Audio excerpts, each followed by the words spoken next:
मुल्क भर की तरह हालिया कोरोना वायरस के मुमकिन फैलाव के पेश नज़र मानसेरा भी चंद दिनों से मुकम्मल लॉकडाउन का मंजर पेश कर रहा है।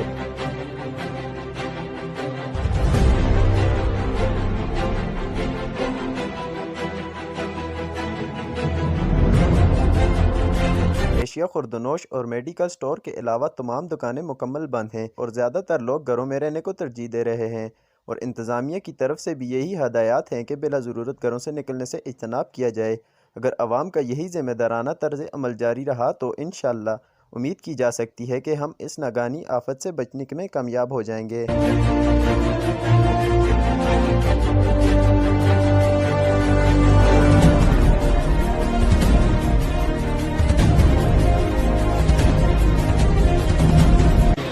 कैमरामैन साथी टीम के साथ साइम वहीद, CID न्यूज़, मानसेरा।